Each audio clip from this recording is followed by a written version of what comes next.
Бул видео Кыргызстандан үй алам дегендер үчүн. Ошол себептен биздин каналга катталып, жана комментарийга өзүңүздүн үй алуу боюнча, Кыргызстан боюнча суроолоруңуз болсо жазып койсоңуздар, кийинки видеолордо жооп беребиз. Анан өзүңүздүн досторуңуздар менен бөлүшүп койсоңуз аябай кубанычтуу болобуз. Ассалам алейкум мекендештер. Сиздер менен кайра эле мен Умар Кыргыз. Ипотека, айтор рассрочка, недвижимость Кыргызстандагы үйлөр боюнча толук маалыматтарды азыр айтып берем. Акырын темалар call to action болот. Ошол темалардан карап, өзүңүзгө кызыккан темаларды описаниядан көрүп, ошол минуттага жылдырып уксаңыздар дагы болот. Же негизги үй алам десеңиздер, башынан аягына чейин толук угуп, толук маалымат алып алсаңыз өзүңүздөргө пайда болот. Биринчи эле суроо бул ипотека. Ипотека бул эмне? Ипотека бул сиз банк аркылуу даяр үйдү алсаңыздар болот. Кандай? Мисалы, эгер сиз Россиядан, Кыргызстандан, Бишкектен болобу, кайсы областтан болсо дагы үй алсаңыз болот ипотека жолу менен. Бирок ипотека өзүңүздөр билгендей эле бул арам болбойт. Ошол себептен сиздер үчүн мурабаха жолу атайын чыгарылган. Бул мурабаха жолу кандай? Ипотека менен мурабаханын жолу бирдей, оп-окшош. Просто ал жерде бул жагында ипотекада процент, мурабахада болсо наценка деп коет. Экөөнүн процентный ставкалары, наценкасы бирдей эле, просто бирөөсү адал, бирөөсү арам. Ошол гана. Толук мындай айтканда подчистем келе турган болсок, аны устаздардан эле сурасаңыздар болот. Мисалы, ай сайынкы төлөмүнгө пеня кошулат. Ошол себептен биздин ипотека арам. Мурабаха жолунда болсо пеня кошулбайт. Ошол себептен мындай айтканда просрочка болсоңуз пеня кошулбайт. Ошол себептен ал жер адал. Айтор ошого окшогон нюанстары толтура, аны данналардан толук тактап алсаңыздар болот. Биз аны устаздар менен кеңешип, устаздардан сурап, айтор полный маалыматтарды алып туруп, анан кийин мурабаха жолун сиздерге кеңеш берип атабыз. Анткени аны уже устаздар, муфтияттын көзөмөлүнөн өткөн. Ошол себептен толук адал деп сертификат алып, без проблем алсаңыздар болот. Азыркы учурда телефондорду деле, айфондорду, айтор бытовой техниканын баардыгын мурабаха жолу менен алып атасыздар го через банкчы. Кудум ошондой эле мурабаха жолу менен үй алсаңыздар дагы болот. Просто бир нерсени билели, мурабаха дейин болсо эле бекер, же болбосо бесплатный, же болбосо сиздерге бекер берип кое тургандай эмес. 5 миллион алган болсоңуз, ал 5 миллион берген адамдын сизге 5 миллион бергенден кийин определенный бир пайда алыш керек адан, же болбосо кандайдыр ага 5 миллион сизге бергенден кийин ага бир выгодасы, пайдасы болуш керек да. Ошол себептен наценка кошулат. Бул кандай? Мисалы, 5 миллионду үй ала турган болсоңуз, эгер рассрочкага алсаңыз, ушул жерди билип алыңыз. Рассрочкага эч качан даяр үй албайсыздар.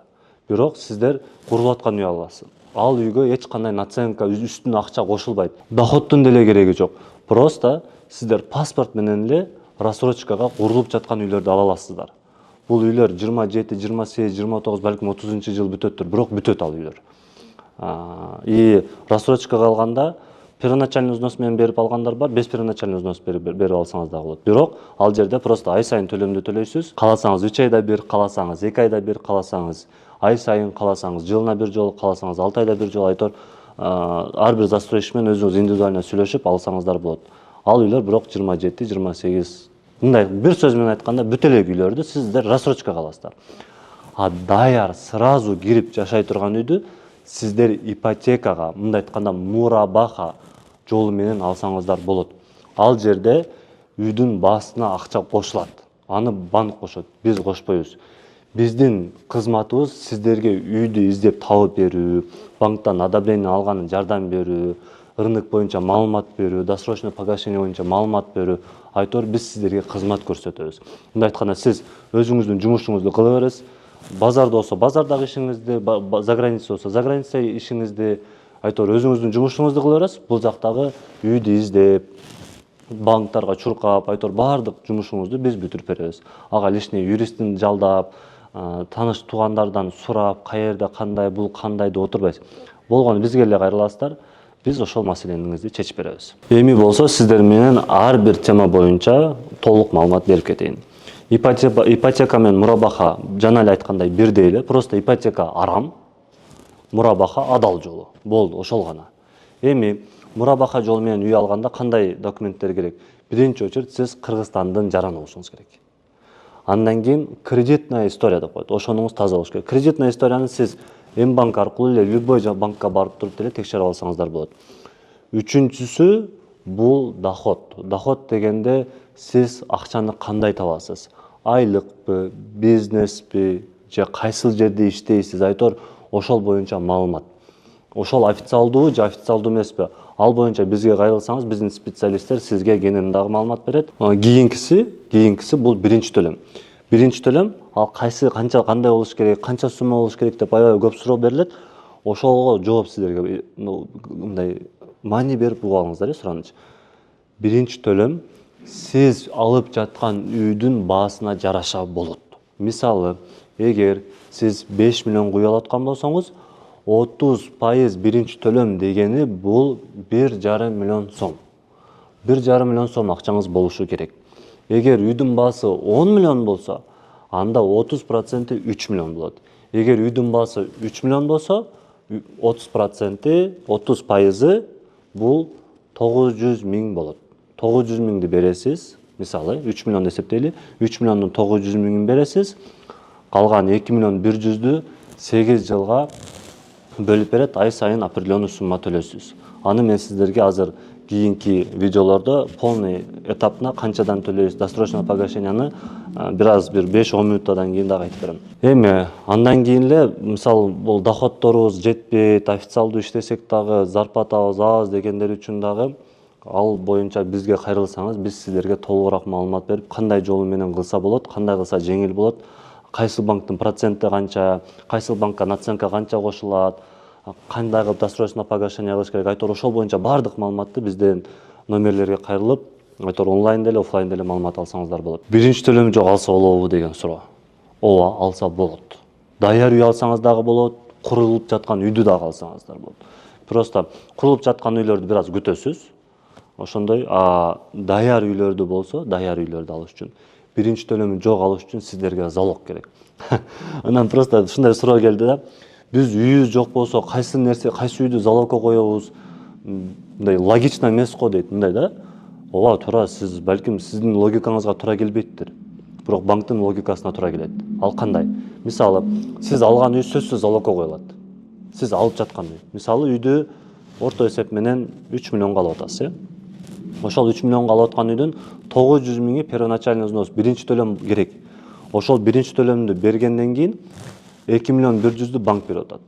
Эми сиз 900 миң берген үчүн сизге залог эч кандай үйдүн кереги жок. Сиз ошо алып жаткан үйдү эле залогко коюлат. Бир үй залогко коюлду, туурабы? Эми эгер сиз ошол 900 миң акчаңыз жок болсо, ошо 900 миңдин ордуна сизге башка бир недвижимость, башка бир кыймылсыз мүлк, айтор участок, жер там, квартираны залогко койсоңуз болот. Бирок ал үй обязательно сиздики болушту кажети жок.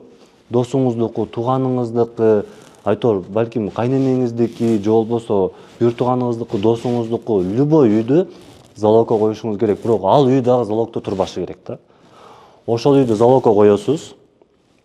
Банктан 3 миллион акча аласыз. Эми мисалы 3 миллионду алдыңыз, бир жылда 900 миң акчаны банкка берип койдуңуз. Банкка 900 миң акчаны бергенден кийин сиз 900 миңге дагы бир башка залог недвижимость коюп атпайсызбы? Ошол залог недвижимость обременениеден чыгат дагы кайра ошол үйдү сатса болот. Бирок сиз 30% берип бүткөндөн кийин гана. Ошол себептен сиз алып аткан үйдүн ээсине, же өзүңүздүн үй болобу, же таанышыңыздын үйү болобу, ошол нерсени эскертиңиз. Что алып аткан үйдү сиз ал үйдү залогко койсоңуз, пока 30% биринчи төлөмдү банкка төлөп бүтмөй сайын ал үйдү сата албайт. Айтор ошол себептен залогко үй коюу маселеси боюнча туугандар, туура түшүнүңүздөр. Сиздерге Кыргызстан деле, кыргыз мамлекети деле, банктар деле, айтор Россияда деле бардыгы мындай айтканда сиздерге мүмкүнчүлүк болуп атат да, үй алгангачы, Кыргызстандан даяр үй алган. Эми ошол мүмкүнчүлүктү дагы силердики мындай экен деген бул шүгүрсүздүккө барат. Чынын айтайын. Анткени көп эле мамлекеттерди билебиз. Ооба, балким башка мамлекеттерде проценти аздыр, башка мамлекеттерде наценкасы аздыр. Бирок биздин Кыргызстан үчүн бул жакшы эле. Регион үчүн совсем сонун.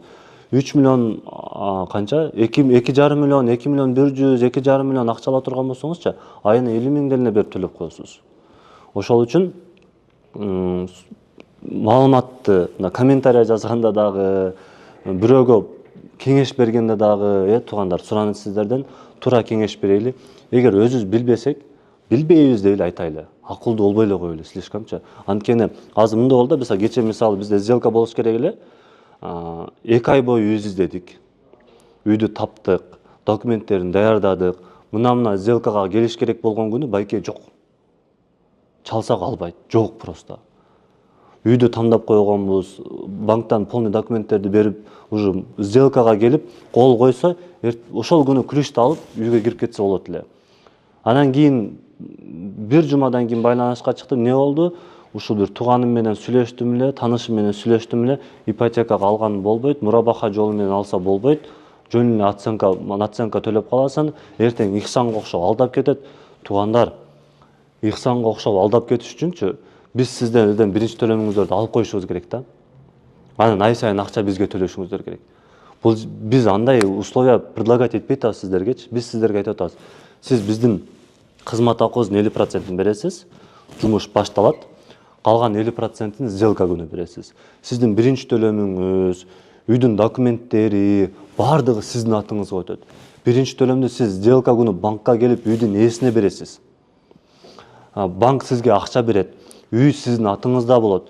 Ай сайын төлөмдү банкка төлөйсүз. Биздин эч кандай ал жерге тиешибиз жок. Биз сизге мындай айтканда юрист катары, недвижимостьти түшүнгөн, банктарды түшүнгөн, эсепти билген адис катары сиздерге жардам беребиз. Ошону билиңиздер. Биз 4 жылдан бери эмгектенип келебиз. Кудайга шүгүр, Москвада деле үйлөрдү алып бердик, Турциядан деле, Дубайдан деле алып берип жатабыз. Эми элдерге ай сайын, жыл сайын эле үйлөрдүн баасы кымбаттап, выгодный эле болуп атат. Ошол үчүн сиздерге кеңешим, любой эле жумушта сураныч специалистке кайрылыңыз, адиске. Ошонун жолун билген. Банктар боюнча брокерскийге кайрылыңыз. Бул ким? Сиз банк менен бир нерсе кылгыңыз келип атабы? Өзүңүздүн тууган тааныштарыңыз бар банкта иштеген. Ошолордон сураңыз, досрочный погашение эмне, банктан алса болобу, болбойбу, проценти көп береби, аз береби, кайсы банктан алыш керек. Ошентип сиз дагы бир тууганыңыздан сурайсыз, дагы бир таанышыңыздан сурайсыз, дагы бир таанышыңыздан сурап көрөсүз. Айтор ошентип анализ кылып келип дагы келсеңиздер болот. Биз сиздер ошол нерсени анализдеп тааныштарыңыздан сураганга чейин биз ошонун баардыгын анализдеп, Кыргызстанда канча банк бар, канча банк кайсы процент менен берет, канча жылга чейин берет, кандай условия менен берет, кайсыл райондо үйлөрдүн баасы кандай, канча суммада алса болот, кайсыл райондон алган жакшы, кайсы райондон алган туура албай эле койгон жакшы, кайсы этаждардан алыш керек, айтор элиткадан алыш керекпи же обычный эконом комфорт класстагы үйлөрдөн алыш керекпи, кайсы райондордо пробка аз, кайсы райондордо арендасы кымбат, кайсы райондордо арендасы арзан, ошол боюнча толук маалымат бизде бар. Ошол себептен бизге кайрылсаңыз, биздин кызмат акыбызды төлөп берсеңиз, биз сиздерге ошонун баардыгын өзүңүздүн мындай айтканда жалпак тилде, өзүңүздүн тил менен, мындай айтканда оштук болсоңуз оштукча, бишкектик болсоңуз бишкектикче, көлдүк болсоңуз көлдүкчө, таластык болсоңуз таластыкча, баткенден болсоңуз баткендикче түшүндүрүп беребиз. Анан айта турган нерсе, могул видеодо балким маалыматтар өдө ылдый болуп калышы мүмкүн. Офиске келсеңиздер дагы толугураак маалымат аласыздар. Эң эле башкы маселе өзүңүздөр билгендей, мисалы азыр Бишкектеги 5 миллиондук үйдүн баасы, 5 миллионду эсептейли, 2 жыл, 3 жыл мурун канча болчу? Балким 2 миллионго, балким 3 миллионго алсаңыз болот эле. Эми азыркы 5 миллиондук үйдүн баасы эртең 3 жылдан кийин, 5 жылдан кийин, 8 жылдан кийин канча болот? Өзүңүздөр жакшы билесиздер, что жыл сайын үйдүн баасы кымбаттайт. Мен буга чейин көп мисал берем. Мисалы 2 миллионго үй алып, 2 миллионду жөн эле коюп койсоңуздар, эртең 5 жылдан кийин жанагы 2 миллиондук үйүңүздүн баасы 3-4 миллион болот, а тиги 2 миллионго, грубо говоря, мурун бир комната алган үйүңүздү азыр ала албайсыз да. Ошол айта турган нерсе, процент кошулса дагы биз сиздерге ошол наценка кошулганда дагы сиздерге туура эсеп менен эсептеп беребиз. Мисалы, ай сайын сиз канча төлөй аласыз? 70 миң төлөй аласызбы? Анда ежемесячный платеж 50 миң кылып туруп алабыз. Үстүнө 20 миңди досрочный погашение кылып туруп кошосуз. 8 жылга алып туруп 4 жылда төлөп койсоңуз болот. Ошондо 8 жылда мисалы 3 миллиондун үстүнө 3 миллион кошулса, а 4 жылда 900 миң, 1 миллион эле кошулат. Ошол себептен бизге каналдага катталып, комментарийга дагы суроолоруңуздарды жазсаңыздар, биз сиздерге толук маалымат беребиз.